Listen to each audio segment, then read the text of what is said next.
Hey neighbor, it's October and we're going old school today. We're planting greens. Now when I talk about greens, I'm talking about those leafy greens that we love to enjoy around Thanksgiving, Christmas, fall of the year. Here in the South, it's just a rite of passage. You gotta have those fresh greens for your Thanksgiving and for Christmas. And we just enjoy them all winter long. The key is planting them at the right time. Today we're gonna go over some varieties, some options you have on planting greens, and then we're going to show you the way we do it. So today we're just talking about things that we direct seed, not things that we transplant. Now I will transplant my broccoli, my cauliflower, even my collards. Some people direct seed them. I prefer to transplant mine. But we're just going to stick directly to the things that you would direct seed and the things we classify as greens. Now here's some options that you got here. Imperial star spinach. Now this is an Asian type spinach. It has those big leaves on there. This is one I've been growing for a couple years now. I like it because it has that big leaf on there. We like to stir fry these and eat them, as greens. And they grow off quick. We can seed them pretty thick in there. We can cut them and they'll come again and grow real quick. Heck, days to maturity, 35 days. Now this is something that you can cut probably 3 different times, but about 3 or 4 weeks later you can plant you another planting of these. Spinach is extremely cold tolerant, probably one of the most cold tolerant greens that I plant, so we can grow these all winter long. The cold's not going to hurt them, even if it gets down into the low teens. The fact of the matter is they taste a little better if they get some cold on them.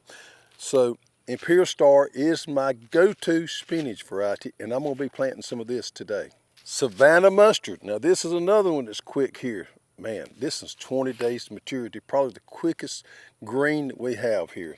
Now if you don't like the traditional mustard flavor of a regular mustard, this is the one to go with right here. This is a lot milder right here. It is, it grows up kind of like a bok choy does, but the taste, the best way I can explain it is kind of between a mustard and a spinach. Very mild, very good. I've never seen anybody grow this that didn't love it. Savanna mustard, there again, you can probably cut it 2 to 3 times, grow it out in 20 to 25 days. You can cut it as a baby leaf, even in a salad, or you can let it get a bigger leaf, cut it and stir fry it or cook it as a green. Savanna mustard. Laurentian, and I'm hoping I'm saying that now, rutabaga. Now, to me, this is the common rutabaga. When I was a kid, I didn't like rutabaga roots, but as I've gotten older, I kind of like them a little bit more. Now, this is the onlyest root that I eat out of green. I don't like turnip roots, but I do like rutabaga roots. And something else you may not know is the leaves on the rutabaga plant is delicious. We love the greens, the tops, as much as we do the roots. But the good thing about this is you can grow both. Days to maturity is going to be about 95 days. Now that 95 days is growing those big roots, those big rutabaga roots if you want that. You're going to make greens a lot quicker than that, and you can start harvesting the greens probably at around 50 days. So rutabagas is going to be one that we plant today. It's a staple in our garden in the fall. We love to grow it. Florida broadleaf mustard. Now this is your standard slick leaf, I said slick leaf, broadleaf mustard right here. 45 days to maturity. This one right here is the one we plant. It's our staple right here. And this has that traditional mustard flavor there. Slick leaf, so it's easy to wash, easy to clean. You can cut these maybe twice. A lot of times we'll only get one cutting out of them. We plant these kind of thick. We'll drill them into a row there. And we love mustard greens come Thanksgiving and Christmas. And mustard greens are also better once you get a little cool on them, a little cold on them. They have a sweeter flavor to them. Now here's one you may not be familiar with. This is Southern Giant Curled Mustard. This is the All-American Selection winner. Now this is pretty much the same as the slick leaf, except it's got that curly leaf to it. A lot of people like that. 50 days to maturity here. I don't grow this one a lot. The only thing I got against it is it's harder to wash and clean than the slick leaf is. But a lot of people love the curly leaf, and it does add a little bit to appearance the way it is there. Let's see here. 50 days to maturity, another great one to plant. All top turnip. I'm planting this today. Right here we got 50 days to maturity. Now I don't me and my wife don't care for turnip roots. So we don't grow turnip roots. This variety right here only grows the tops. We love the flavor of turnip tops. So this is the one we grow right here, all top.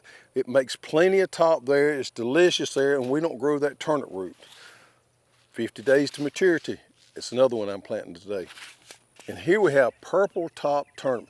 Now this is the standard turnip. If you like those roots and you also want to enjoy the tops off of them, this is the one you want to plant. This variety right here has been around forever. This is the staple right here. Has that nice white root to it with the purpling on top there. Enjoy all of that.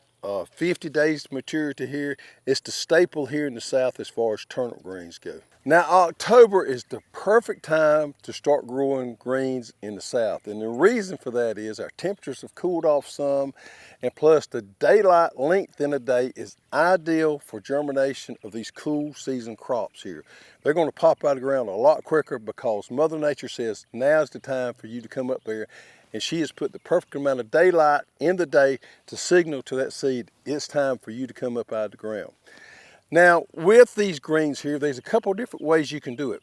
You can just sow them into the ground there and do overhead irrigation. And I've seen people scatter them out, broadcast them out into a plot there. Don't put them in rows, water them in and grow them. A lot of people did that back in the day. My preferred method is to drill them into rows. I can control the weeds better that way, and I can control the growth of them better that way. Now the question is, do you use irrigation or not? And that can go both ways. You know, most of these crops are quick growing, and they're what I consider low value crops. They don't cost a lot to grow. So therefore, we don't always use drip irrigation on them. But I'm gonna use drip irrigation today, and I'm gonna do it for two different reasons. Here we are in October, and the fall of the year is normally our driest part of the year. So to keep me from having to run my overhead irrigation, I'm gonna go ahead and put them on drip. Another reason is, in this particular plot right here, I have a lot of weed pressure. So by putting and planting on this drip irrigation, I can control my weed pressure better by doing that, because I'm just going to water just where those plants are planted, and then we're not going to be watering out here in the middles where those weeds grow. So I'm going to have a lot better weed control. I'm going to have better spacing for my plant so I can grow a little larger plant. So that's the way I'm going to do it today. 30 to 36 inch rows is my preferred row spacing. Today we're on 36 inch row spacing. So here's the ones I'm planting today. Imperial spinach. We got our rutabagas. We got a Florida broadleaf mustard and all top turnip. Now this little plot here I've got is probably about 45, 50 foot long, and I'm just going to plant one row of each because that's plenty to feed us. All right, so on our planter here we're using our new drill hopper, so we're going to drill all these seeds in today. And most of these seeds are real small. The spinach seed is probably the biggest there, and they're not extremely round like the mustard and turnips are. It's kind of inconsistent in size there, but they'll work perfect in our drill hopper. Now, we've got to set our gate on our drill hopper here to put out the amount of seeds we want to put out. And it's going to take a very small hole to do that, so it's going to take a little testing. All right, so I just take my gate there and adjust it. I got my kickstand up on my seeder there, so I'm just going to roll there.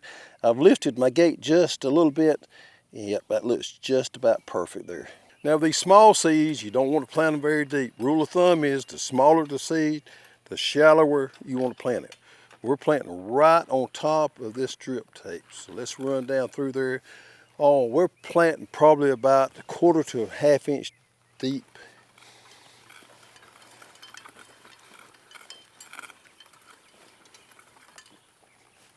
All right, so we need to clean our hopper out, get our excess seeds out we didn't use because we want to save those for next time.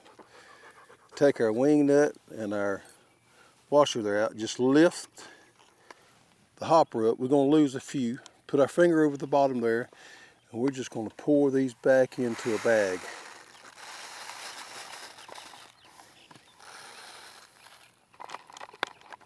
Now we're ready to switch over to another variety.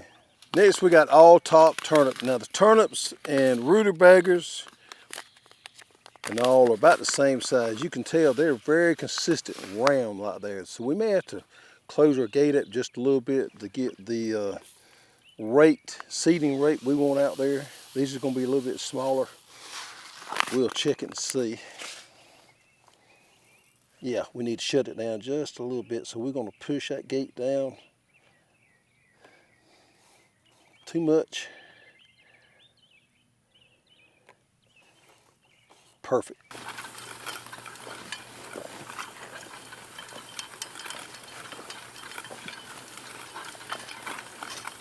All right, so my rutabaga, as you can see there, just about the same size as my turnips. We're planting mustard next, so we're going to keep our gate open at the same as we used for the last one there, because we want to plant them about the same thickness.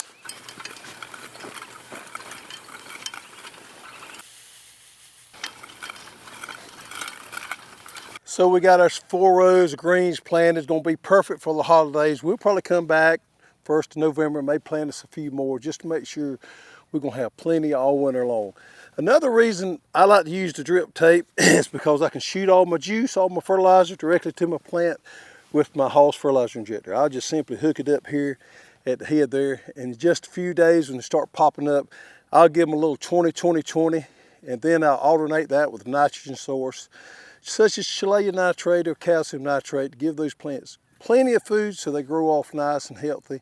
And the next thing you know, we're going to be sitting at the dinner table enjoying those nice, healthy greens.